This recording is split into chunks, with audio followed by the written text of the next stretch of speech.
गोविंद राम श्री मधुसूदन गिरिधारी गोपीनाथ मदन मोहन गोपाल गोविंद राम श्री मधुसूदन गिरिधारी गोपीनाथ मदन मोहन हरि बोल हरि बोल हरि बोल हरि बोल बाहु तुले नेते नेते हरि बोल हरि बोल। ओम नमो भगवते वासुदेवाय। ओम अज्ञानतिमिरन्धस्य ज्ञानञ्जनशलाकया चक्षुरुन्मिलितं येन तस्मै श्रीगुरवे नमः। श्रीचैतन्यमनोभीष्टं स्थापितं येन भूतले स्वयं रूप कदा मह्यं ददान्ति स्वपदान्तिकं। वन्देऽहं श्रीगुरोः श्रीयुतपदकमलं श्रीगुरून् वैष्णवांश्च श्रीरूपं साग्रजातं सहगण रघुनाथान्वितं तं सजीवं साद्वैतं सावधूतं परिजनसहितं कृष्णचैतन्यदेवं श्रीराधा कृष्णपादान् सहगण ललिता श्री विशाखान्वितंश्च। हे कृष्ण करुणा सिंधु दीनबंधु जगत्पते गोपेश गोपिका कांत राधा कांत नमस्तुते। तप्त कांचन गौरांगी राधे वृंदावनेश्वरी वृषभानुसुते देवी प्रणमामि हरिप्रिये। वाञ्छाकल्पतरुभ्यश्च कृपा सिन्धुभ्यैव च पतितानां पावनेभ्यो वैष्णवेभ्यो नमो नमः। जय श्री कृष्ण चैतन्य प्रभु नित्यानंद श्री अद्वैत गदाधर श्रीवासादि गौर भक्तवृंद। हरे कृष्णा कृष्णा कृष्ण हरे हरे हरे राम राम राम हरे हरे। नमो विष्णु।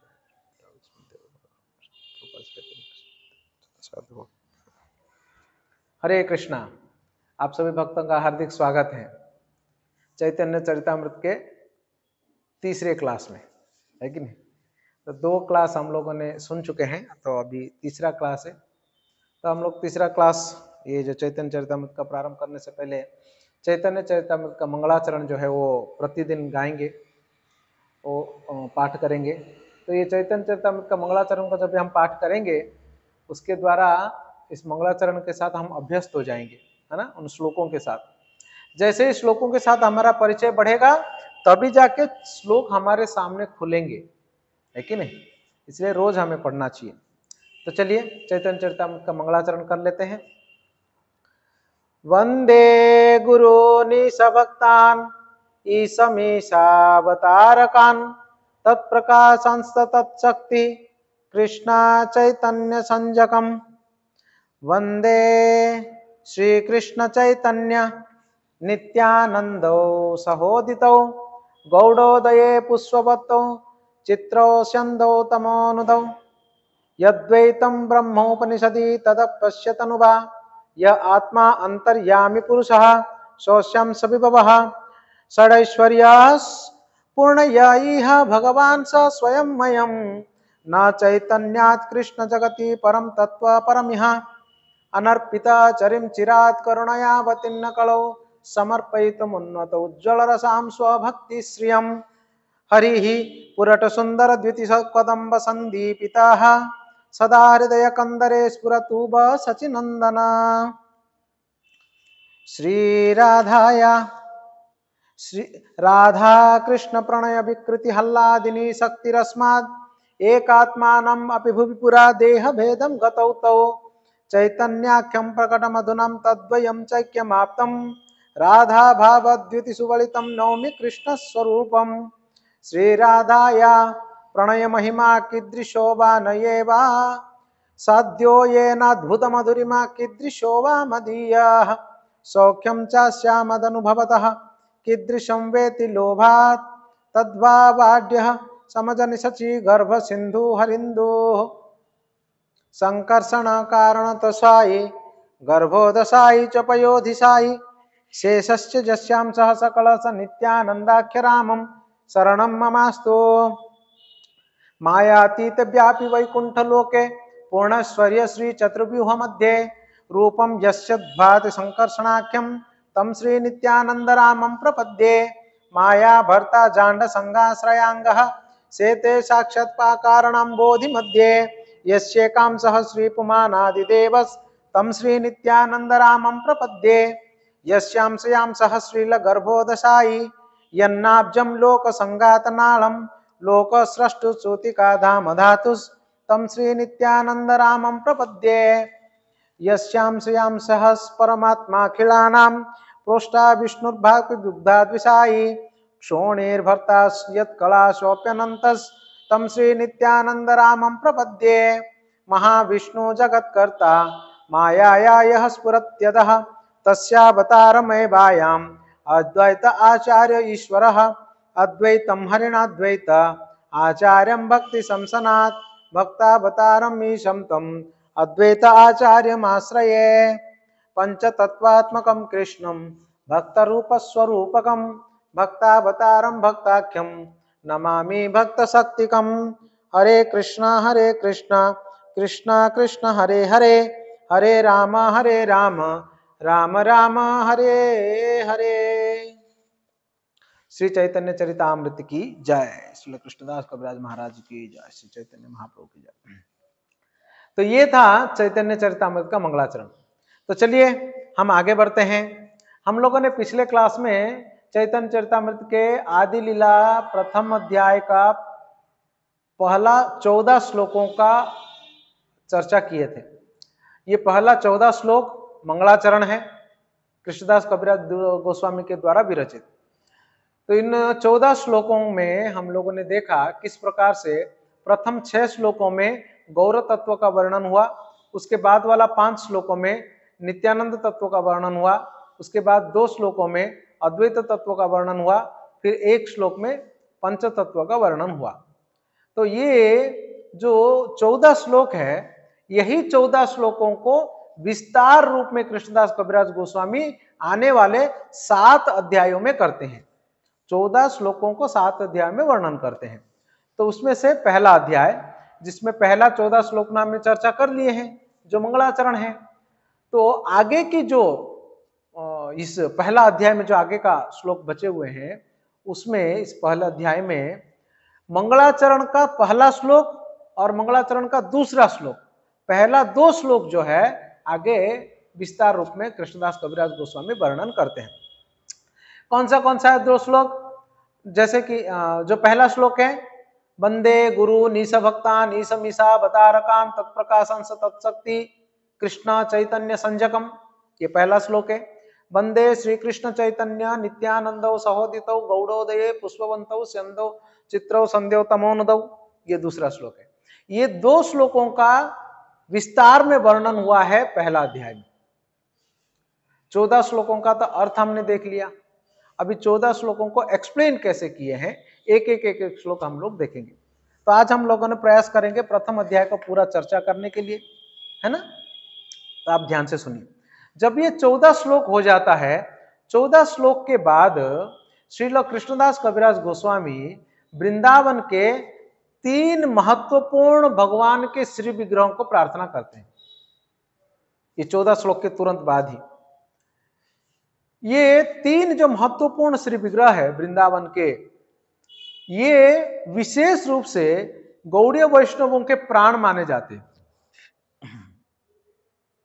और जितने भी वैदिक शास्त्र हैं, पुराण है, वेद है, उपनिषद है, जो कुछ भी है, उन सब में 3 तत्वों का वर्णन किया गया है। और उन तीनों तत्वों को रिप्रेजेंट करते हैं या उनका अधिष्ठाता देव हैं ये 3 श्री विग्रह वृंदावन के। क्या मतलब, क्या तत्व है? पहले हम वो श्लोक देखते हैं, फिर मैंने आपको समझाऊंगा, ठीक है। श्लोक क्रमांक 15। जयतां सुरतोर्पंगो मम मंदमतिर्गते मत्सर्वस्व पदाम्भोज राधा मदन मोहनौ दिव्यद्बृंदारण्य कल्पद्रुमादः श्रीमद्रत्नागार सिंहासनस्थौ श्रीमद्राधा श्रील गोविंद देवौ कृष्णालिम्बि सेव्यमानं स्मरामि श्रीमान् रासरसारंभि वंशी भट तटस्थिता कर्षण वेणु स्वनिर्गोपी गोपीनाथ श्रेयस्तुनाः। ये 3 श्लोक है। ये 3 श्लोक में सबसे पहला वाला श्लोक में मदन मोहन को प्रणाम करते हैं, दूसरे श्लोक में राधा गोविंद जी को प्रणाम करते हैं, और तीसरे श्लोक में श्री श्री राधा गोपीनाथ जी को प्रणाम करते हैं। ये 3 मूल विग्रह वृंदावन के बहुत ही महत्वपूर्ण विग्रह है। ये 3 विग्रह ये गौड़ीय वैष्णवों के प्राण माने जाते हैं।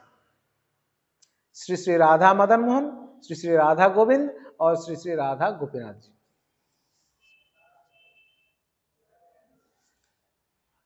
समस्त वैदिक शास्त्रों में, वेदों में, उपनिषद में, सभी जगहों पर 3 तत्वों के बारे में, 3 सिद्धांतों के बारे में वर्णन किया गया है। यह 3 सिद्धांतों के आधारित हैं सारे शास्त्र। क्या क्या है वो? ना एक है संबंध तत्व, दूसरा है अभिधेय तत्व और तीसरा है प्रयोजन तत्व।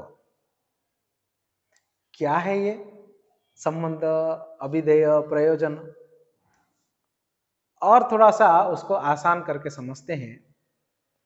पूरे वैदिक शास्त्रों में, वैदिक ग्रंथों में ये बताया गया है कि हमारा संबंध भगवान के साथ क्या है, दूसरा भगवान के साथ संबंध स्थापित होने के बाद हमारा काम क्या है, तीसरा उसको करने से हमको क्या प्राप्त होगा।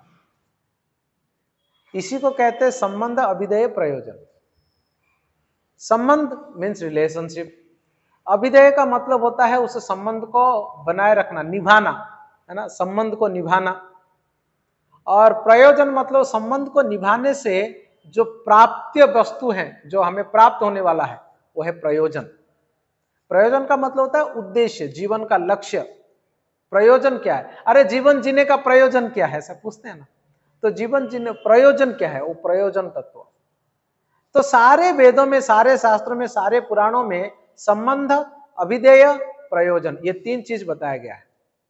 हालांकि बड़े बड़े विद्वानों ने और इस आधुनिक समाज में भी अनेकों तथाकथित विद्वानों ने अनेकों पुराणों को पढ़ते हैं, सब वैदिक शास्त्रों को पढ़ते हैं और अपने मनगढ़ंत ढंग से उन चीजों को उल्लेख और व्याख्या भी करते हैं, परंतु वो इस बात को भूल जाते हैं या उन्हें ज्ञात नहीं रहता है कि इस वेदों में, इन शास्त्रों में विभिन्न प्रकार के तर्क वितर्क करने के लिए नहीं या दूसरों को सुधारने के लिए नहीं, ये असलियत में हमारा संबंध परम ब्रह्म के साथ क्या है, उस संबंध को निभाना कैसे चाहिए और उस संबंध को निभाने से हमको हमारा जीवन का प्रयोजन क्या है, क्या प्राप्त होगा हमें, ये बताया गया है। और उसी के उद्देश्य में, उसी को ध्यान में रखते हुए हमको शास्त्रों का अध्ययन करना चाहिए ताकि हम प्रयोजन तक पहुंच सके, हमारा जीवन का अंतिम लक्ष्य को प्राप्त कर सके। तो ये जो संबंध है, उस संबंध तत्व, जो संबंध तत्व है, उस संबंध तत्व का अधिष्ठाता देव है, वो है श्री श्री राधा मदन मोहन जी। संबंध तत्व, तो ये संबंध तत्व होता क्या है, उसमें क्या वर्णन आता है ना। संबंध तत्व प्राप्त होगा आपको सबसे पहला, आप है कौन, हम है कौन, है ना, भगवान है कौन, प्रकृति क्या है, हमारा भगवान के साथ संबंध क्या है, हमारा प्रकृति के साथ संबंध क्या है, भगवान का प्रकृति के साथ संबंध क्या है। ये सारा ज्ञान को संबंध ज्ञान कहा जाता है। अगर व्यक्ति श्री श्री राधा मदन मोहन जी के चरणों में प्रार्थना करता है, उनकी भक्ति करता है और हृदय से उनको सेवा करता है, तो ये सारा ज्ञान, आत्मज्ञान, आत्म साक्षात्कार, है ना, भगवान के साथ का संबंध, प्रकृति क्या है, ये सारा चीजें, ये सारा जो नॉलेज, ये सारा ज्ञान जो है वो उसके हृदय में उद्रेक होता है गुरु की कृपा से। इसको संबंध तत्व या संबंध ज्ञान कहते हैं। तो इस संबंध ज्ञान का अधिष्ठाता देव है श्री श्री राधा मदन मोहन जी।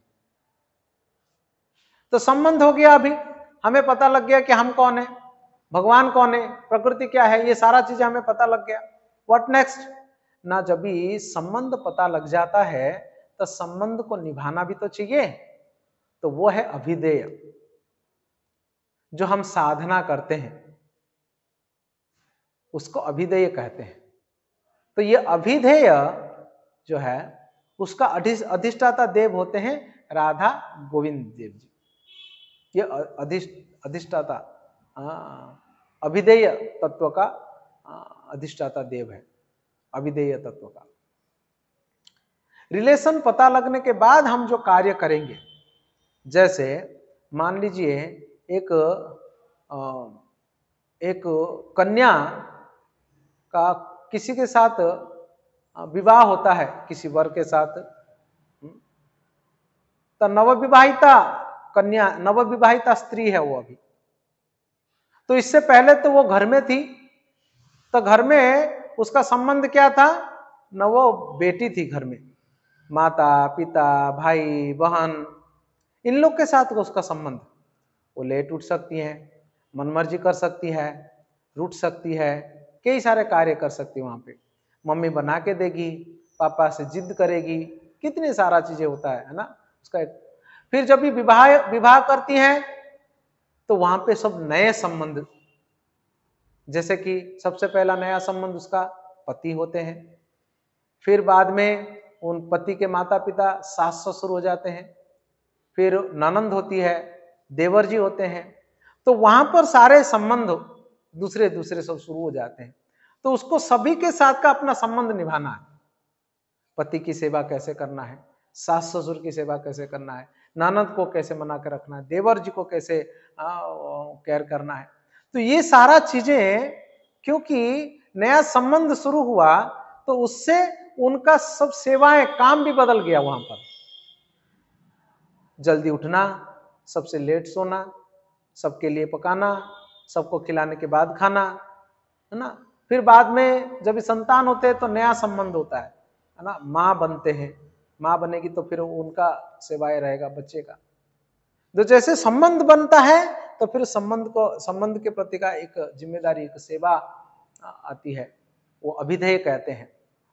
तो उसको करने से जो प्राप्य वस्तु है, हम क्या करते हैं ना, साधना करते हैं। तो हमारा जो साधना है वही अभिधेय है। शास्त्रों के आदेशानुसार, गुरु जी के आदेशानुसार, वैष्णवों के आदेशानुसार हम साधना करते हैं, तो अभिधेय है। तो इसका अधिष्ठाता देव होते हैं राधा गोविंद देव जी। राधा गोविंद देव जी को प्रार्थना करना चाहिए साधना में दृढ़ होने के लिए, और कंटिन्यूटी प्राप्त करने के लिए। और फिर प्रयोजन, इसको करते करते प्रयोजन क्या है, प्रयोजन तत्व क्या है ना, प्रयोजन जिसको प्राप्त करेंगे वो हो गए गोपीनाथ, श्री श्री राधा गोपीनाथ, गोपीजन वल्लभ, जो गोपियों को भरण पोषण करने वाले, वृंदावन के श्याम सुंदर जो है, तो वो गोपीनाथ जी। क्योंकि गौड़ीय वैष्णव गोपियों के भाव के अनुसार कृष्ण की उपासना करते हैं, उनके प्रयोजन तत्व है गोपीनाथ जी। तो ये गोपीनाथ जी जो है ना, ये प्रयोजन तत्व, ये तीनों जो विग्रह हैं वृंदावन के, मदन मोहन, गोविंद जी और गोपीनाथ जी, ये गौड़ीय वैष्णवों के प्राण माने जाते हैं। तो कृष्णदास कविराज गोस्वामी ये तीनों ठाकुर जी को पहले प्रणाम करते हैं, फिर वो आगे बढ़ते हैं। आगे हम देखते हैं, है ना, क्या कर रहे हैं।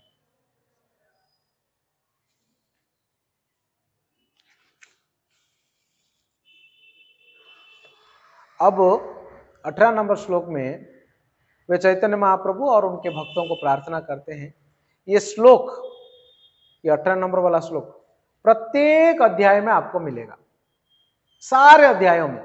अध्याय के शुरुआत में श्लोक रहेगा ही रहेगा। कृष्णदास कविराज गोस्वामी का वर्णन करने का एक निराला स्टाइल है, एक अनोखा स्टाइल है ना। आप देखेंगे, हम लोग जब भी 1, 2, 3 अध्याय पढ़ेंगे ना, तभी आपको आइडिया आ जाएगा कि अच्छा हाँ, पिछले अध्याय में इस प्रकार से किए थे, इस अध्याय में इस प्रकार से किए, आपको पता लग जाएगा। जय जय श्री चैतन्य जय नित्यानंद, जय अद्वैत चंद्र जय गौर भक्त वृंदा। जय जय श्री चैतन्य जय नित्यानंद, श्री चैतन्य महाप्रभु की जय हो, नित्यानंद प्रभु की जय हो, अद्वैत चंद्र की जय हो, और गौर भक्त वृंदों की भी जय हो। ए तीन ठाकुर गौड़िया के करी छे न आत्मसात, ए तीने चरण बंदे तीने मोर नाथ। ये तीनों ठाकुर गौड़िया के करे छे न आत्मसात। ये तीन विग्रह जो है गौड़ीय वैष्णवों के हृदयों को आत्मा को निमग्न कर दिया है ये। और इसलिए मैं ये तीनों के चरणों में प्रार्थना करता हूं। कृष्णदास कविराज कैसे कहते हैं, मैंने आपको बताया था ना, गौड़ीय वैष्णव के लिए बहुत प्रिय है। ग्रंथेर प्रारंभे करी मंगलाचरण, गुरु वैष्णव भगवान तीनेर स्मरण। तीनेर स्मरण है विघ्न विनाशन, अनायास है निज वांछित पूरण। ना मैंने ग्रंथ की शुरुआत मंगलाचरण से किया। मंगलाचरण में क्या किया? कृष्णदास को देखो, ध्यान रखो, जब भी प्रवचन होता है उससे पहले मंगलाचरण बोलते हैं। हम जब भी ग्रंथों को पढ़ने के लिए शुरू करेंगे मंगलाचरण बोलना चाहिए। हम जब भी सुबह प्रातः काल में उठ जाते हैं तभी मंगलाचरण बोलना चाहिए। तो जब भी कृष्णदास महाराज बोलते हैं ग्रंथेर प्रारंभे करी मंगलाचरण, ये ग्रंथ के प्रारंभ में मैंने मंगलाचरण किया। मंगलाचरण में क्या किया मैंने? गुरु वैष्णव और भगवान, ये तीन लोगों को मैंने प्रणाम किया, स्मरण किया उनका। इन तीनों का स्मरण करने से क्या होगा ना, कहते हैं तीनेरो स्मरण है विघ्न विनाशन। गुरु, भगवान और वैष्णव, गुरु वैष्णव और भगवान, ये तीनों का स्मरण प्रतिदिन करना चाहिए, हर समय करना चाहिए। जैसे जैसे ही हम गुरु वैष्णव और भगवान का प्रणाम करते हैं और मनन करते हैं, स्मरण करते हैं, तो सारे विघ्न जो है वो दूर हो जाते हैं। और अनायास है निज वांछित पूर्ण। वांछित पूर्ण का अर्थ होता है हमारा इच्छा पूरा हो जाता है, हमारा जो मनस्कामना है वो पूर्ण होता है। अगर गुरु की कृपा होती है, वैष्णवों की कृपा होती है, भगवान की कृपा होती है, तो हमारी जो इच्छा है वो पूरा होता है। इसलिए प्रतिदिन हमें भगवान से और गुरु से और वैष्णव से प्रार्थना करना चाहिए। किसके लिए? आध्यात्मिक इच्छा के लिए, ध्यान रखना चाहिए। और मैंने जो मंगलाचरण बताया, ये एक्चुअली मंगलाचरण 3 प्रकार का होता है। से मंगलाचरण है त्रिविध प्रकार, वस्तु निर्देश आशीर्वाद नमस्कार। हमेशा ध्यान रखना, ये महत्वपूर्ण बात है। मैंने आपको बताया था कि इसमें सिद्धांत आपको मिलेगा, आप नोट भी कर सकते हैं कि मंगलाचरण जो है वो 3 प्रकार का होता है। कृष्णदास महाराज बोलते हैं क्या है वो 3 प्रकार ना, वस्तु निर्देश, दूसरा आशीर्वाद, तीसरा नमस्कार। 3 प्रकार का मंगलाचरण होता है। क्या है ये वस्तु निर्देश? देखो, वस्तु निर्देश का अर्थ होता है जिस कार्य के लिए या जिस वस्तु के लिए, जिस उद्देश्य के लिए आप प्रार्थना कर रहे हैं, या इस प्रार्थना के बाद आप जो करने वाले हैं, उसको वस्तु निर्दिष्ट कहते हैं। मान लीजिए अभी ये जो ग्रंथ है, इस ग्रंथ में क्या लिखने वाले हैं वे? कृष्णदास कविराज गोस्वामी चैतन्य महाप्रभु के बारे में, चैतन्य चरितामृत है ना, चैतन्य महाप्रभु के बारे में। तो चैतन्य महाप्रभु के बारे में मंगलाचरण में बोलना और उनको प्रार्थना करना, ये वस्तु निर्देश। जिसको वो वर्णन करने वाले हैं उसको मंगलाचरण में बोल देंगे, उसको वस्तु निर्दिष्ट कहते हैं। या मान लीजिए आप प्रवचन देंगे, आप देखेंगे कुछ जो प्रचारक होते हैं, भक्त होते हैं, कभी कभी स्पेशल क्लासेस देना है उनको। मान लीजिए कोई रामनवमी के ऊपर क्लास देते हैं, मान लीजिए जैसे महादेव जी के ऊपर अभी कुछ दिन पहले क्लास दिए है ना, तो वो क्या करेंगे, मंगलाचरण के दौरान भगवान श्री रामचंद्र का या महादेव जी का प्रार्थना, तो वो एक श्लोक को वहां पर भी वो लाकर प्रार्थना करेंगे। उसका मतलब हो गया वस्तु निर्दिष्ट, इसके बारे में वो वर्णन करने वाले हैं, उसको वस्तु निर्दिष्ट कहते हैं, है ना। वस्तु निर्देश, वस्तु निर्देश कहते हैं, वस्तु निर्देश। दूसरा आशीर्वाद।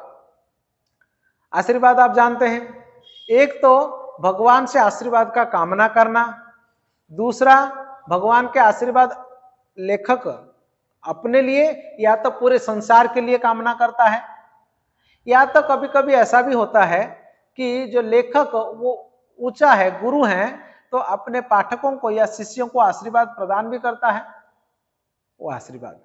फिर नमस्कार में वो सभी अपने गुरु वर्गों को, अपने वैष्णवों को, भगवान को, भगवत तत्वों को, सबको नमस्कार करते हैं। तो ये 3 प्रकार का हो गया मंगलाचरण। वस्तु निर्देश, वस्तु निर्देश मतलब जिस वस्तु के बारे में वो कहने वाले हैं, है ना, जिस तत्व के बारे में, वो वस्तु निर्देश है। फिर वस्तु निर्देश के बाद दूसरा हो गया आशीर्वाद, तीसरा हो गया नमस्कार। तो 3 प्रकार के मंगलाचरण होता है, हम हमेशा याद रख लीजिएगा, है ना। तो ये 3 प्रकार का मंगलाचरण, मैंने पहले मंगलाचरण जो किया हूं, ये 3 प्रकार का होता है। पहला 2 श्लोकों में मैंने नमस्कार किया।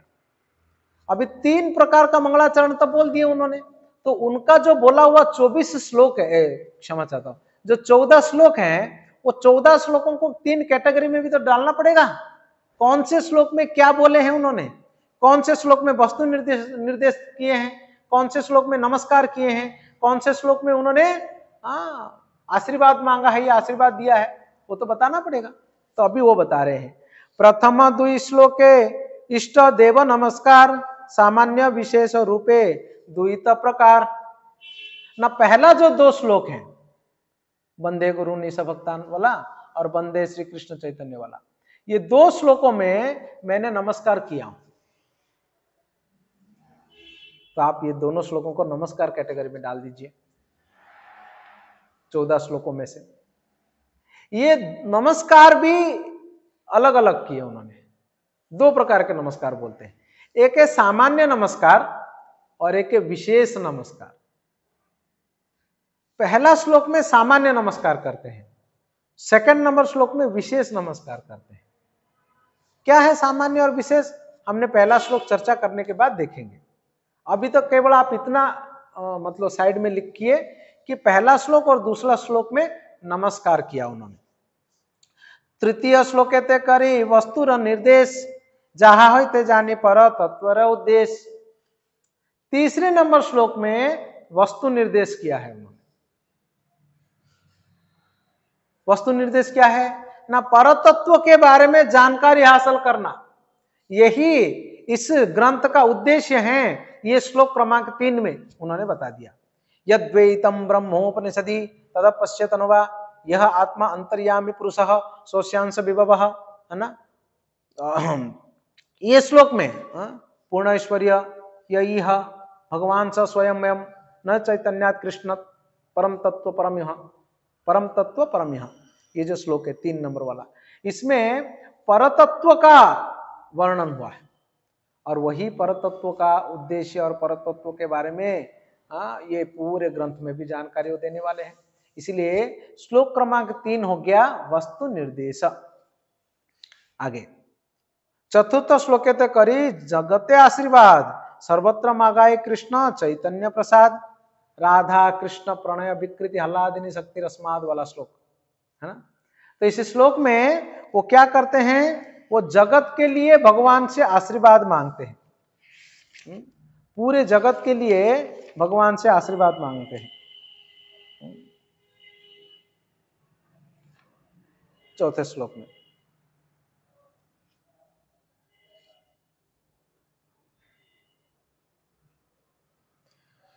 और साथ साथ में ये चौथा श्लोक में क्या करते हैं, वो भगवान चैतन्य महाप्रभु का प्रकट होने का बाहरी कारण को भी बताते हैं, एक्सटर्नल रीजन। भगवान चैतन्य महाप्रभु का प्राकट्य का एक्सटर्नल रीजन यानी बाह्य कारण श्लोक क्रमांक 4 में वो कहते हैं। श्लोक क्रमांक 4 में आशीर्वाद भी है और साथ साथ में बाह्य कारण चैतन्य महाप्रभु के प्राकट्य का बाह्य कारण। और श्लोक क्रमांक 5वां और 6 में चैतन्य महाप्रभु का प्राकट्य का अंतरंग कारण का वर्णन हुआ है। 5वां और 6, और इस 6 श्लोकों में गौर तत्व का वर्णन हुआ है और उसके बाद वाला 5 श्लोक में नित्यानंद तत्व का वर्णन हुआ है और 2 श्लोक में अद्वैत तत्व। ये मैंने पहले से ही बता दिया हूं आपको।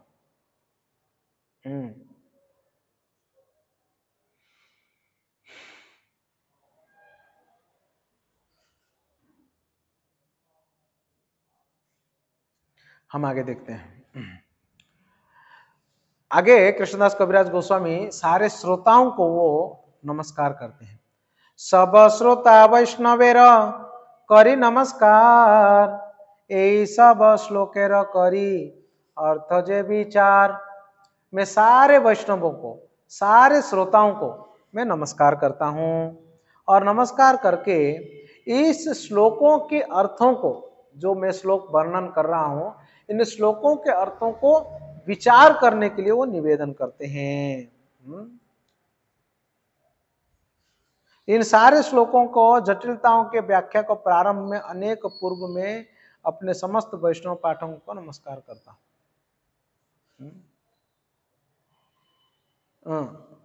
ये जटिलताओं को, ये इन श्लोकों की जटिलता को वर्णन करने से पहले मैं सारे श्रोताओं के चरणों में प्रार्थना करता हूं, ऐसा बोलते हूं। सकल वैष्णव सुना करी एक मन, चैतन्य कृष्ण शास्त्र मत निरूपण। सारे वैष्णव, सारे श्रोताओं ध्यान से सुनिए, चैतन्य महाप्रभु का तत्व निरूपण यहाँ पर होने वाला है, ध्यान से सुनिए। गुरु कृष्ण भक्त शक्ति अवतार प्रकाश, यही क्षय रूपे करे, कृष्ण यही क्षय रूपे करे न विलास। अब वो शुरू किए ना। कृष्णदास महाराज कहते हैं जो भगवान श्री कृष्णचंद्र हैं वो इस जगत में विलास करते हैं, 6 रूपों में विलास करते हैं। कौन से 6 रूपों में विलास करते हैं? कौन से 6 रूप है वो ना? सबसे पहला है कृष्ण, गुरु, शक्ति, भक्त, अवतार और प्रकाश, ये 6 रूप। यही क्षय तत्वर करी चरण बंधन, प्रथमे सामान्य करी मंगलाचरण। यही क्षय तत्वर करी चरण बंधन, प्रथमे सामान्य करी मंगलाचरण। मैं इन 6 तत्वों को चरणों में वंदना करता हूं और वंदना करके सबसे पहले जो सामान्य मंगलाचरण हुआ है उसके बारे में चर्चा करते हैं। वंदे गुरुनि समक्तान ईशमीशावतारकान, तत्प्रकाशंस तत्शक्ति कृष्ण चैतन्य संजकम। फिर वो कह रहे हैं वंदे गुरुन।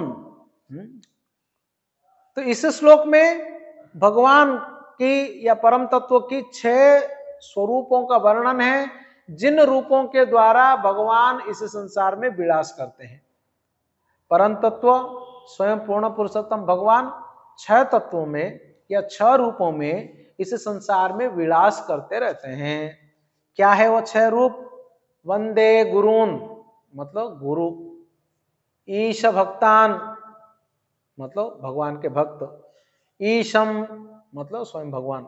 वंदे गुरुन ईश भक्तान ईशम, ईशावतारकान भगवान के अवतार, तत्प्रकाशांश तो उनकी प्रकाश, तत्शक्ति उनकी शक्ति। हो गया 6।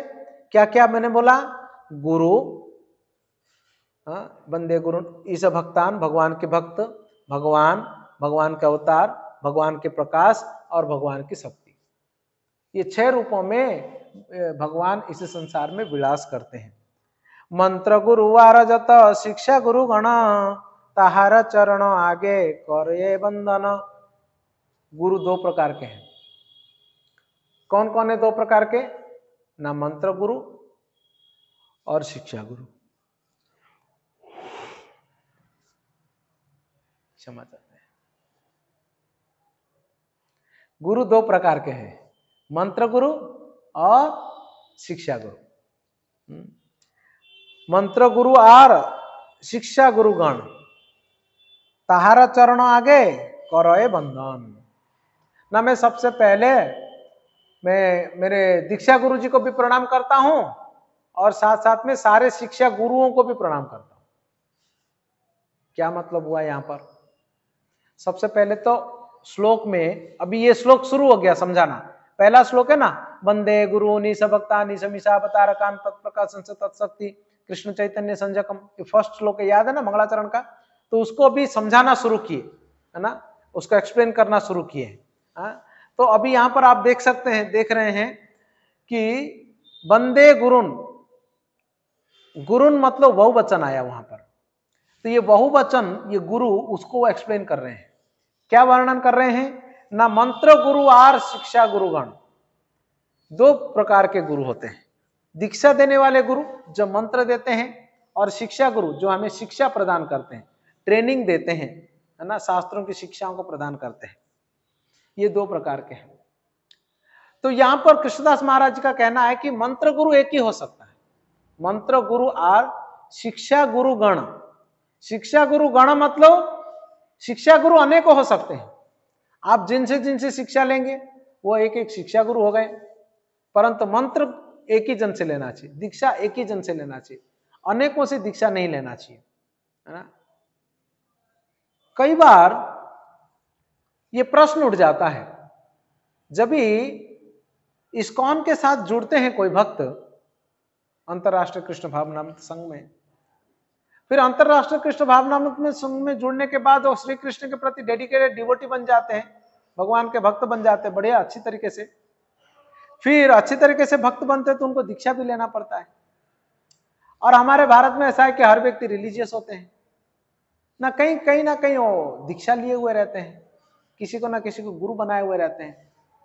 फिर उनका बड़ा प्रश्न उठ जाता है उसमें, अब हम तो पहले से गुरु लिए हुए हैं, गुरु बना रखे हुए हैं, तो उसका क्या करना है, ऐसे करके।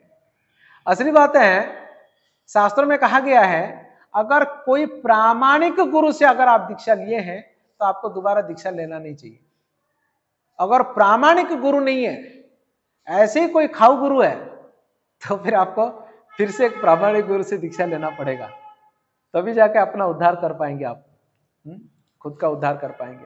जब तक व्यक्ति प्रामाणिक गुरु से दीक्षा नहीं लेता है तब तक वो अपने आप का उद्धार कर नहीं सकता है। आध्यात्मिक जीवन में प्रगति नहीं होगा। और शुष्क धरातल पर विभिन्न प्रकार के सिद्धांतों को प्रस्तुत कर सकता है, परंतु आध्यात्मिक प्रगति नहीं होगा। ये कृष्ण के प्रति का प्रेम जो है ना, उसके हृदय में उत्पन्न नहीं होगा। ये सीक्रेट है, लोग जानते नहीं है इसके बारे में। इसलिए अगर कोई प्रामाणिक व्यक्ति मतलब, प्रामाणिक गुरु मतलब 4 संप्रदाय से होना चाहिए। ब्रह्म मध्व गौड़ीय संप्रदाय है हमारा इस्कॉन का जो संप्रदाय है। और 4 संप्रदाय कौन कौन से है ना, ब्रह्म संप्रदाय, रुद्र संप्रदाय, श्री संप्रदाय, कुमार संप्रदाय। इन 4 प्रामाणिक संप्रदायों में से अगर आप दीक्षा लिए हुए हैं, मंत्र लिए हुए हैं, गुरु आपको स्वीकार किए हुए हैं। देखिए, गुरु स्वीकार करना और हम खुद गुरु बना के रखना इसमें बहुत अंतर होता है। हम खुद बना के नहीं रखना का गुरु को, हमें गुरु के चरणों में जाना चाहिए, प्रार्थना करना चाहिए, उनके चरणों में सेवा करके कि गुरुजी आप हमें स्वीकार करिए, इस भाव के साथ शिष्य के रूप में। हालांकि मैं बहुत उदंड हूं, मेरे पास कोई योग्यता नहीं है, आप कृपा करके मुझे स्वीकार करिए अपना शिष्य के रूप में, ताकि मेरा उद्धार हो सकता है। यह भाव होना चाहिए। इसलिए हमेशा कहते समय गुरु महाराज जी कृपावश मुझे स्वीकार किया अपना शिष्य के रूप में, हालांकि मेरा तो कोई योग्यता नहीं था। ये शब्द हमेशा बोलना चाहिए, एटलीस्ट व्यवहारिक रूप में तो बोलना ही चाहिए शब्द। हम तो गुरु बना लिए हैं, ये बेवकूफों का कहना है।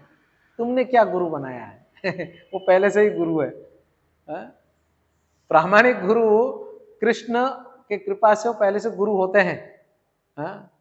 हमें उनकी शरण में जाना चाहिए। तो मंत्र गुरु एक ही जन होना चाहिए। अगर प्रामाणिक परंपरा में गुरु स्वीकार किए हैं तो दोबारा गुरु स्वीकार करने की जरूरत नहीं है। गुरु के शरण में जाने, दीक्षा लेने की जरूरत नहीं है, आप शिक्षा प्राप्त कर सकते हैं।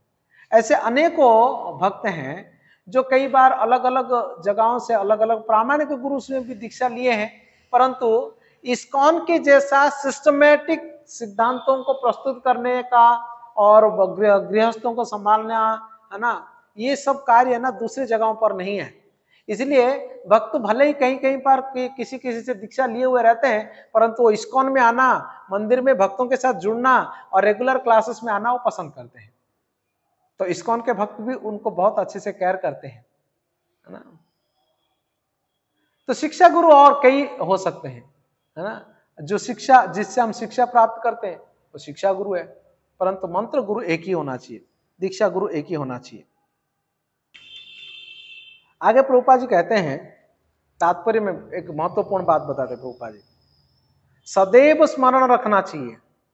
प्रभुपाद जी कहते हैं ये बात, यह सदैव स्मरण रखना चाहिए कि जो व्यक्ति गुरु ग्रहण करना तथा दीक्षित होने के लिए अनिच्छुक रहता है, वह भगवत धाम वापस जाने का प्रयास में अवश्य ही निष्फल होगा। जो व्यक्ति गुरु के शरण में जाने के लिए, दीक्षा ग्रहण करने के लिए इंटरेस्टेड नहीं रहता है, इच्छुक नहीं रहता है, वो व्यक्ति आध्यात्मिक जीवन में प्रगति नहीं कर पाएगा। वो निश्चित रूप से असफल होगा, वो निश्चित रूप से असफल होगा, आगे नहीं बढ़ पाएगा आध्यात्मिक जीवन। ये बहुत महत्वपूर्ण वाला बात है। इसलिए जो अच्छा साधक है, जो अपना साधना बढ़िया तरीके से कर रहा है और भक्त हैं, उससे हमेशा यह इच्छा होना चाहिए कि कोई प्रामाणिक गुरु मुझे स्वीकार करे, मैं गुरु के शरण में जाऊं और मुझे दीक्षा प्राप्त हो। ये हमेशा उसको इच्छा होते रहना चाहिए और उसको दीक्षा अंततः लेना चाहिए। और ये दीक्षा भी ना 10-10 साल 20-20 साल रुक के नहीं लेना चाहिए। इसमें क्या हो जाता है ना, और एक ढीलापन भी आ जाता है। इसलिए प्रॉपरली साधना करना चाहिए। एक शिक्षा प्रदान करने वाले कोई मेंटर है ना, उसके अंडर में, और तुरंत ही दीक्षा के लिए तैयार होना चाहिए। हमें तीव्र इच्छा होना चाहिए, मुझे हमें दीक्षा लेना है करके, और लेना है करके कहाँ से ये कैसे दीक्षा मिल जाएगा करके दान देने से या कुछ और चिपड़ी चापड़ी चापलूसी करने से उसके वजह से दीक्षा मिल जाए, ऐसा नहीं करना चाहिए। दीक्षा मिले ना, दीक्षा को प्राप्त करने के लिए जो योग्यता है मेरे अंदर, वो मेरे अंदर होना चाहिए। ये भाव होता है अच्छे भक्त का। तो कैसे वो दीक्षा का गुण है कि नहीं कैसे पता लगेगा? इसलिए हमें कोई एक प्रामाणिक भक्त के अधीन में हमको भक्ति करना चाहिए, ताकि वो हमें बताएं कि आप सच में सही दिशा में भक्ति कर रहे हैं और आप दीक्षा लेने के लिए, गुरु के शरण में जाने के लिए आप अभी योग्य बन चुके हैं। फिर वो गुरु जी को रेकमेंड कर सके। इसलिए हमारा कर्तव्य है हम अपने आप को ऐसे रखें। श्री रूप सनातन भट्ट रघुनाथ, श्री जीव गोपाल भट्ट दास रघुनाथ, ए छय गुरु शिक्षा गुरु ये अमार, दास बार पाद पद्मे कोटि नमस्कार, भगवान नेर भक्त जत श्री। हाँ, तो गुरु एक तो दीक्षा गुरु हो ही गए। अभी शिक्षा गुरु कौन है ना? कृष्णदास कविराज गोस्वामी कहते हैं जो वृंदावन के 6 गोस्वामी है ना, रूप गोस्वामी, सनातन गोस्वामी, रघुनाथ दास गोस्वामी, रघुनाथ भट्ट गोस्वामी, गोपाल भट्ट गोस्वामी, जीव गोस्वामी, ये 6 गोस्वामी मेरे गुरु हैं।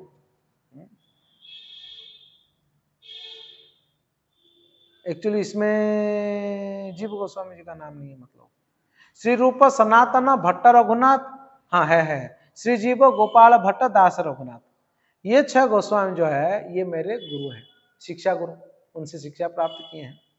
ये 6 गुरु शिक्षा गुरु जे हमार, ये 6 हमारे शिक्षा गुरु है। और हमारा शिक्षा गुरु कौन है भक्तों? श्रील प्रभुपाद। श्रील प्रभुपाद हमारे मूलभूत शिक्षा गुरु हैं, क्योंकि आज की डेट में हम जो कुछ भी शिक्षाओं को प्राप्त कर रहे हैं, हम सुन रहे हैं, पढ़ रहे हैं या सुनने वाले हैं, ये सब कुछ श्रील प्रभुपाद जी के ग्रंथों के आधारित हैं। और श्रील प्रभुपाद जी के द्वारा दिया गया ग्रंथों के ऊपर आधारित होके ही हम इन प्रवचनों को सुनते हैं, शिक्षाओं को सुनते हैं। इसलिए हमारे संस्था में सभी भक्तों के लिए मूलभूत शिक्षा गुरु हैं हिज डिवाइन ग्रेस एसी भक्ति वेदांत स्वामी श्रील प्रभुपाद। और ये जो काउंसलर्स वगैरह है, ये सब शिक्षा गुरु करके कहते हैं, विशेष रूप से उसको काउंसलर कह सकते हैं या मेंटर कह सकते हैं, है ना, सलाहकार ऐसे कह सकते हैं। शिक्षा गुरु शब्द असलियत में बहुत महत्वपूर्ण है, क्योंकि आगे इसका एक्सप्लेन और करने वाले हैं कृष्णदास कविराज गोस्वामी, मैं वहां पर बताऊंगा, है ना। तो अभी तो 6 गोस्वामियों को अपना शिक्षा गुरु के रूप में कह के वो प्रार्थना कर रहे हैं, और हमारे लिए शिक्षा गुरु श्रील प्रभुपाद जी हैं, क्योंकि उनकी शिक्षाओं के आधार पर हम लोग क्या कर रहे हैं, भक्ति कर रहे हैं। अभी गुरु तो हो गए, अभी बंदे गुरुन हो गया, ईश भक्तान, है ना। तो अभी ईश भक्तान देखिए, मतलब भगवान के भक्त। भगवान ने भक्त जत श्रीवास प्रधान, तासवार पाद पद्मे सहस्र प्रणाम। न भगवान के जो भक्त हैं ईश भक्तान, उन भक्तों में से सर्वश्रेष्ठ भक्त हो गए श्रीवास, और उनके चरणों में मेरा प्रार्थना। अद्वैत आचार्य प्रभु अंश अवतार, और भगवान के जो अवतार वो हो गए अद्वैत आचार्य। तार पाद पद्मे कोटि प्रणतिया मार, ये हो गए अवतार। नित्यानंद राय प्रभु स्वरूप प्रकाश, और भगवान के प्रकाश कौन है ना, नित्यानंद प्रभु। तारपाद पद्म पदे पद बंदे यार मुहि दास, ये शॉर्टकट में बता दिए। गुरु कौन है ना, शिक्षा गुरु दीक्षा गुरु। शिक्षा गुरु कौन है, रूप गोस्वामी, सनातन गोस्वामी, जीव गोस्वामी, गोपाल भट्ट गोस्वामी, और रघुनाथ दास गोस्वामी, रघुनाथ भट्ट गोस्वामी, गुरु हो गए। अब भक्त कौन है ना, अनेकों भक्त है, मगर उसमें से श्रीवास जो है ना वो मेन है। फिर अवतार कौन है ना, अद्वैत आचार्य जी अवतार है। और भगवान के प्रकाश कौन है ना, नित्यानंद प्रभु प्रकाश है। और शक्ति, शक्ति कौन है, गदाधर पंडितादि प्रभुर निज शक्ति, तासवार चरण मोरे सहस्र प्रणति। गदाधर, दामोदर, जगदानंद पंडित, ये सब भगवान की शक्ति तत्व है, मतलब भगवान की शक्ति है। क्योंकि गदाधर स्वयं राधा रानी है ना, और ये दामोदर जगदानंद उसमें से सत्यभामा एक जन है, कोई ऐसा है ना। तो ये सभी लोग असलियत में भगवान की शक्ति हैं। तो ये हो गए 6 स्वरूप, जिस स्वरूपों में भगवान इस संसार में विलास करते हैं। ये भी संक्षेप है, उन श्लोक को समझाया, परंतु ये भी संक्षेप में ही समझाया। अभी उसको और एलाबोरेट करने वाले हैं। यहां पे तो परिचय दे दिया कि भगवान के गुरु कौन है ना, 2 प्रकार, शिक्षा गुरु दीक्षा गुरु, शिक्षा गुरु 6 गोस्वामी। भगवान के भक्त श्रीवास, अवतार अद्वैताचार्य, प्रकाश नित्यानंद प्रभु, शक्ति गदाधर, ये परिचय दे दिया। अब आगे एक्सप्लेन करने वाले हैं। श्री कृष्ण चैतन्य प्रभु स्वयं भगवान, तहार पादर बंदे पदार बंदे अनंत प्रणाम। एक चीज रह गया था, भगवान ना, कृष्ण चैतन्य महाप्रभु स्वयं भगवान, ये रह गया था। ध्यान में है ना किस चीज की चर्चा हो रही है कि नहीं? पहला श्लोक की चर्चा हो रही है। पहला श्लोक में 6 भगवान के, परम भगवान के 6 स्वरूपों का वर्णन किया गया, जिन 6 स्वरूपों में भगवान इस संसार में अभी विलास कर रहे हैं। ठीक है, तो 6 स्वरूप कौन सा है? गुरु, भक्त, भगवान, अवतार, प्रकाश, शक्ति। ठीक है, गुरु के बारे में बोल दिया, और भक्त श्रीवास, अवतार अद्वैताचार्य, प्रकाश नित्यानंद, शक्ति गदाधर, भगवान चैतन्य महाप्रभु।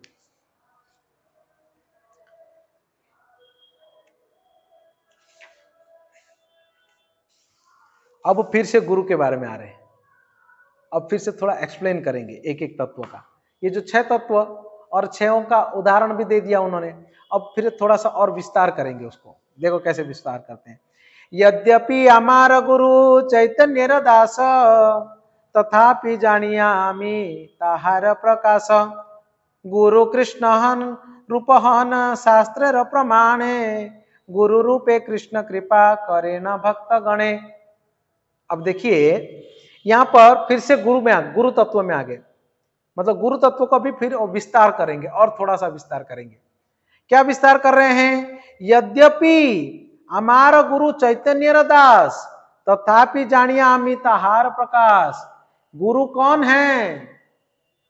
गुरु कौन है ना, वो कहते हैं जो गुरु हैं वो स्वयं भगवान जी के ही प्रकाश है। वो स्वयं भगवान ही है, भगवान जी का ही रूप मानना चाहिए गुरु को। फिर भी गुरु जी जो है अपने आप को भगवान के दास करके मानते हैं।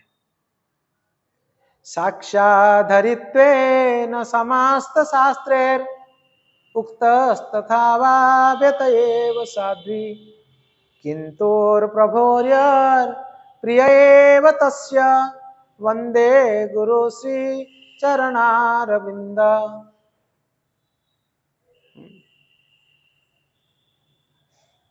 साक्षात हरित्वेन समस्त शास्त्रेर, सभी शास्त्र में कहा गया है कि गुरु साक्षात हरि ही है। किंतु प्रभुरेर प्रियेव तस्य, फिर भी वो प्रभु के प्रिय है तो हरि, शास्त्र में कहा गया भगवान है करके, परंतु वो भगवान नहीं है, वो भगवान के प्रिय है। भगवान के प्रिय मतलब भगवान के भक्त है, प्रिय भक्त। गुरु जी का उपासना भगवान के जैसे ही करना चाहिए, परंतु गुरु भगवान नहीं है, भगवान के भक्त है। ये दोनों को ध्यान में रखना जरूरी है। भगवान के जैसे ही सेवा करनी है, परंतु वो भगवान नहीं, भगवान का भक्त है। गुरु भी अपने आप को भगवान का सेवक ही मानते हैं। चैतन्य रदास मुई चैतन्य रदास, चैतन्य रदास मुई तारदास रदास, ये गुरु का भाव है। हम तो चैतन्य महाप्रभु के दास हैं, हम चैतन्य महाप्रभु के दास हैं, हम चैतन्य महाप्रभु के दास हैं, चैतन्य महाप्रभु के ही दास है, उनके दास के दास हैं हम। ये भाव रहता है उनका, जो गुरु होते हैं। और हमें गुरु को भगवान की जैसा ही उनको दर्शन करना है और उनकी सेवा करना है। कितनी महत्वपूर्ण बात है देखो। यद्यपि हमारा गुरु चैतन्य रदास, तथापि जानिए अमित आहार प्रकाश। वो चैतन्य के दास के रूप में अपने आप को प्रस्तुत करते हैं, मगर हम जानते हैं कि वो महाप्रभु का या चैतन्य भगवान का ही प्रकाश है। गुरु कृष्ण रूपहन शास्त्रे र प्रमाणे, गुरु रूपे कृष्ण कृपा करेण भक्त गणे। गुरु सारे शास्त्रों में कहा गया है कि गुरु कृष्ण से अभिन्न होते हैं। कृष्ण का ही रूप है गुरु, मतलब सारे शास्त्रों में कहा गया है। गुरु के रूप में ही कृष्ण भक्तों के ऊपर कृपा करते हैं, क्योंकि उनको रास्ता प्रदान करते हैं। यह बात भागवतम में भी प्रमाण दिया गया है। मैं आपको बताया था चैतन्य चरितामृत में कृष्णदास जी महाराज जी ऐसे वर्णन करते हैं ग्रंथ का कि प्रत्येक सिद्धांत जो कहते हैं वो प्रामाणिक शास्त्रों से उसका प्रमाण भी देते हैं। अभी देखिए यहां पर क्या कह दिए उन्होंने, ना गुरु जो है वो भगवान के तुल्य ही है, कृष्ण ही गुरु के रूप में, गुरु के स्वरूप में प्रकट होते, भक्तों के ऊपर कृपा करते हैं। ना प्रमाण क्या है उसका, ना प्रमाणों कहते हैं। श्रीमद् भागवतम का ये श्लोक 11वें स्कंद के 17वें अध्याय के 27 नंबर, क्या है श्लोक? आचार्य माम बीजानीयान न अवमन्येत करहिचित, न मर्त्य बुद्ध्या सुयेत सर्वदेव मयो गुरु। आचार्य को मेरा ही स्वरूप समझना चाहिए। कृष्ण स्वयं कहते हैं ये बात स्वयं कृष्ण कहते हैं। आचार्य को मेरा ही स्वरूप समझना चाहिए और किसी भी तरह उनका अपमान नहीं करना चाहिए।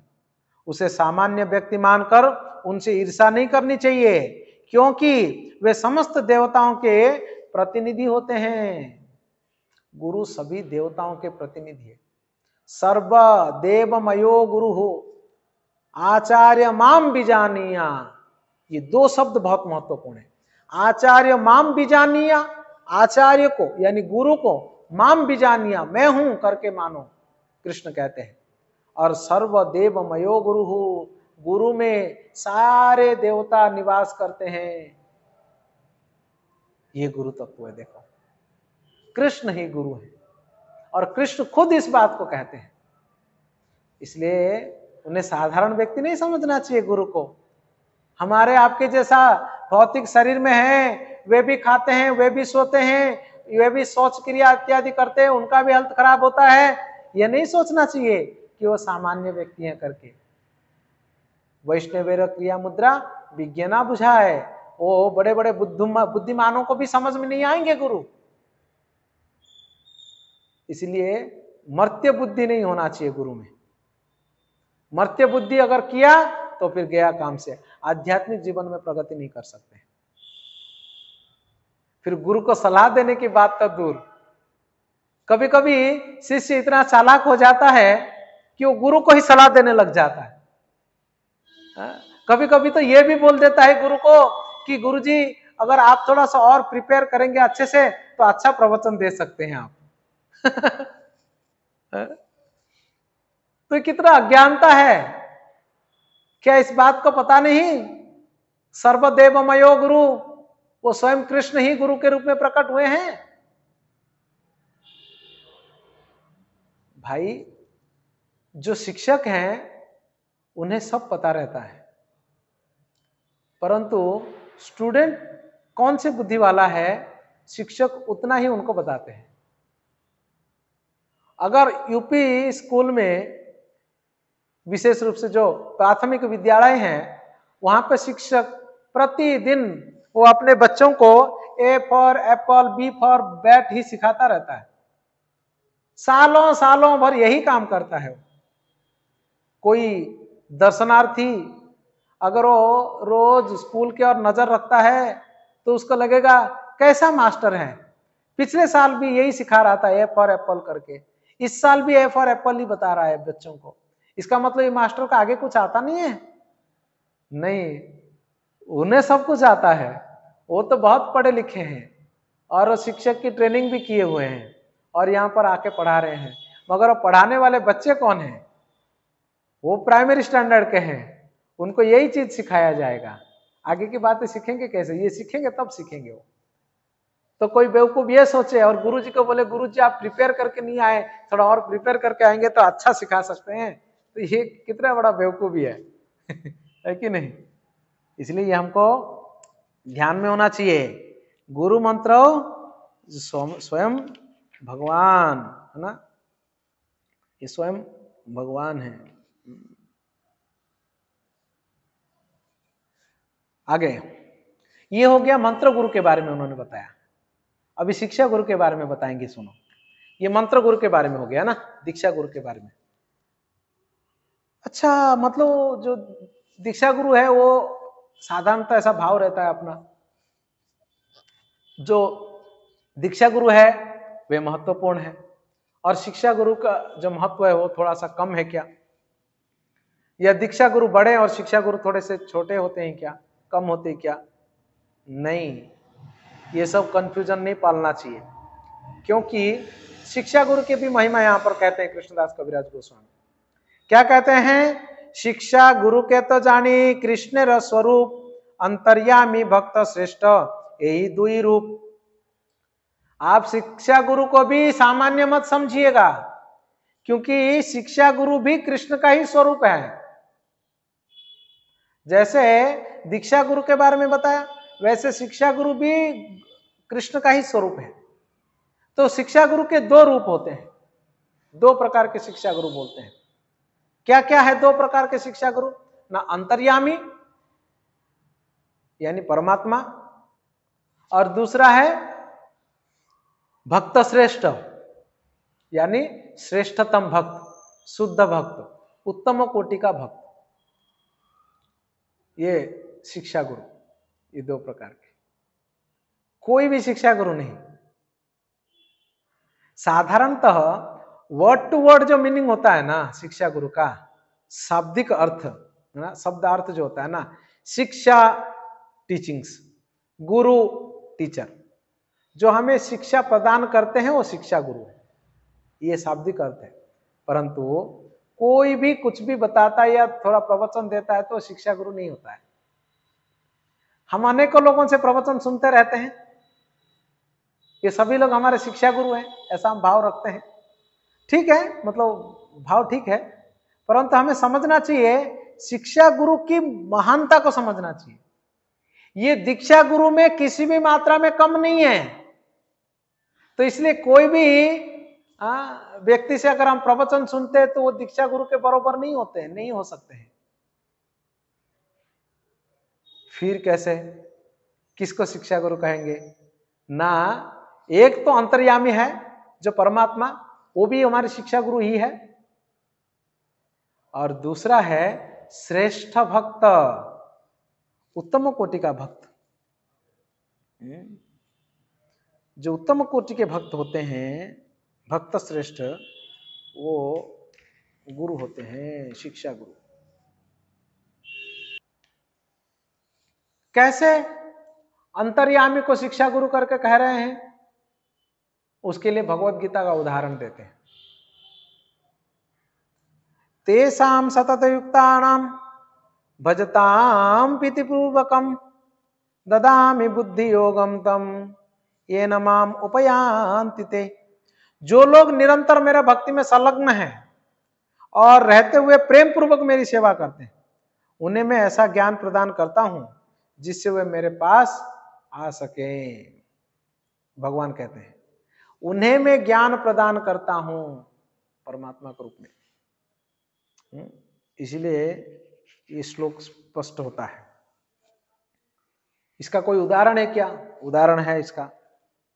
ब्रह्मा जी को भगवान ने हृदय में ज्ञान प्रदान किए। यथा ब्रह्मणे भगवान स्वयं भवितवान, जिस प्रकार से भगवान ने स्वयं ब्रह्मा जी को उपदेश प्रदान किया।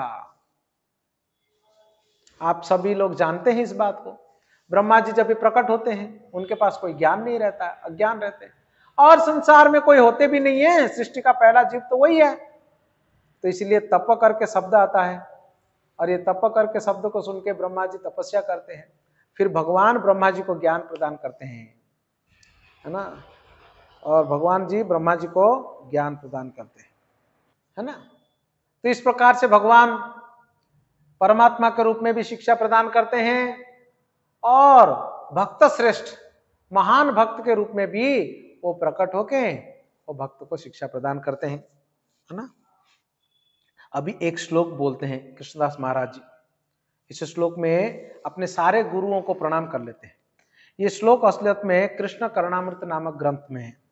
बिल्वमंगल ठाकुर जिन्होंने कृष्ण कर्णामृत नामक ग्रंथ का रचना किया, उनका ये रचना है। उन्होंने सारे गुरुओं को प्रणाम किए थे। कृष्णदास महाराज जी ने यहाँ पर उसको वर्णन करते हैं। चिंतामणिर्जयति सोम गिरिर्गुरुर्मे शिक्षा गुरुश्च भगवान शिकेपिंच मौली यत्पादकल्पतरुपल्लभ शेखरेषु लीला स्वयंवर रसम लभते जयश्री। चिंतामणिर्जयति सोमगिरिर गुरुर में, न मैं चिंतामणि की जय हो, और सोमगिरी जो मेरा दीक्षा गुरु है उनको भी प्रणाम करता हूं, और शिक्षा गुरुश्च भगवान शिकेपिंच मौली, और शिक्षा गुरु जो भगवान स्वयं कृष्ण है, हृदय में परमात्मा के रूप में रहते हैं। शिक्षा गुरुश्च भगवान, शिक्षा गुरुश्च भगवान, और शिकेपिंच मौली यत्पाद कल्पतरु पल्लव शेखरेषु लीला स्वयंवर रसम लभते जयश्री। तो यहां पर देखते हैं बिल्वमंगल ठाकुर शुरुआत में कहते हैं चिंतामणि जयति। चिंतामणि नामक एक माता जी है, एक स्त्री है, उसको उनका जय जयकार करते हो, उनको प्रणाम करते हो। आपको पता है ये स्त्री कौन है? बिल्वमंगल ठाकुर पहले उनका पूर्वाश्रम में वो एक वेश्या के प्रति, एक गणिका के प्रति वो अत्यंत आकृष्ट थे। जीवन में अनेकों प्रकार के कठिनाइयों को भी पार करके वो उस गणिका के साथ मिलने के लिए जाया करते थे। तो गणिका ने देखा, उस गणिका का नाम चिंतामणि था, तो वो चिंतामणि ने देखा कि कितना तकलीफें सहकर कैसे कैसे परिस्थितियों को पार करके वो मेरे पास आते हैं। तो उन्होंने एक दिन बोला बिल्वमंगल जी को कि आप इतना आसक्ति अगर कृष्ण के प्रति होती ना तो आपका जीवन सुधर जाता, आपका उद्धार हो जाता। उसने ये बात बोली, मतलब मेरे प्रति आपका जो आकर्षण है, आसक्ति है, अगर इसमें से थोड़ा सा अगर कृष्ण के प्रति होता तो आपका जीवन सुधर जाएगा। इस बात को सुन के बिल्वमंगल ठाकुर जी का पूरा दिमाग खुल गया एकदम से, और उसको, उस गणिका को वो अपना गुरु के रूप में स्वीकार किए। इसलिए वो प्रार्थना करते, उनको प्रणाम करते, देखो अपने ग्रंथ में। फिर सोम गुरु उनके दीक्षा गुरु है, फिर शिक्षा गुरु है, उन सभी लोगों को प्रणाम करते हैं। आगे कहते हैं कृष्णदास महाराज, जीवे साक्षात नाही ताते गुरु चैत्य रूपे शिक्षा गुरु है कृष्ण महंत स्वरूपे। यहां पर भी एक महत्वपूर्ण बात है, परमात्मा की उपस्थिति का प्रत्यक्ष अनुभव नहीं किया जा सकता, इसलिए वे हमारे समक्ष मुक्त भक्त के रूप में प्रकट होते हैं। देखो प्रमाण क्या बोला था मैंने ये बताया था कि शिक्षा गुरु जो है कोई भी नहीं हो सकता है, वो उत्तम कोटि का भक्ति होना चाहिए और वो आध्यात्मिक गुरु के यानी दीक्षा गुरु के समान उनका क्षमता होती है और आध्यात्मिक शक्ति भी ऐसा ही होता है। दीक्षा गुरु के समान उनमें कोई ऐसे अंतर्भेद नहीं किया जाता है, वो भी कृष्ण का स्वरूप ही माने जाते हैं। जैसे इसीलिए मैंने शुरुआत में कहा हमारा मूलभूत शिक्षा गुरु है श्रील प्रभुपाद जी। देखो यहां पर क्या कह रहे हैं, जीव साक्षात ताते गुरु चैत्य रूपे।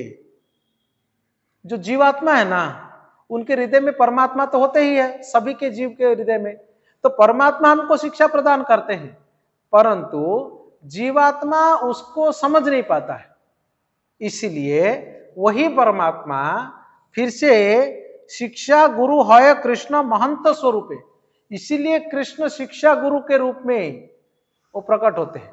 और कौन से शिक्षा गुरु के रूप में ना, महंत स्वरूपे। महंत मतलब उत्तम कोटि का भक्त। प्रभुपाद जी यहाँ पर लिखते हैं महानतम भक्त। ये बहुत महत्वपूर्ण है। अभी ये हो गया गुरु तत्वों का वर्णन। शिक्षा गुरु और दीक्षा गुरु दोनों के बारे में यहां पर बता दिया गया। गुरु भगवान ही है, परंतु भगवान का भक्त है। भगवान ही गुरु के रूप में आते हैं, परंतु वो भगवान के भक्त होते हैं।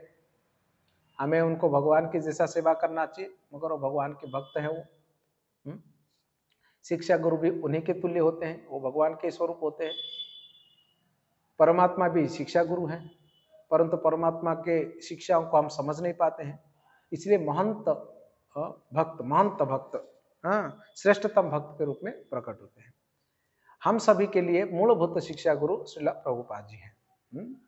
बाकी जो डिवोटीज के साथ हम लोग जुड़े हुए हैं, जो केयर कर रहे हैं, जो गाइड कर रहे हैं, वो हमारे मॉनिटर, मेंटर, काउंसलर है ना, सलाहकार, आप ऐसा कह सकते हैं। कई बार मंदिर के अधिकारी होते हैं, ऐसे कह सकते हैं। ये गुरु बंदे गुरुन ये जो शब्द है उसका एक्सप्लेनेशन हुआ अभी तक। 6 तत्व है ना, 6 स्वरूप, उसमें से पहला स्वरूप गुरु है ना, बंदे गुरुन, वो गुरुओं का अभी तक एक्सप्लेनेशन हुआ। अभी और बाकी है। अजय आज का तो समय हमारा हो गया है, तो एटलीस्ट एक श्लोक का चर्चा हो जाना चाहिए था, परंतु 1 घंटा हो चुका है ना। हम लोग यही विराम करें क्या करें?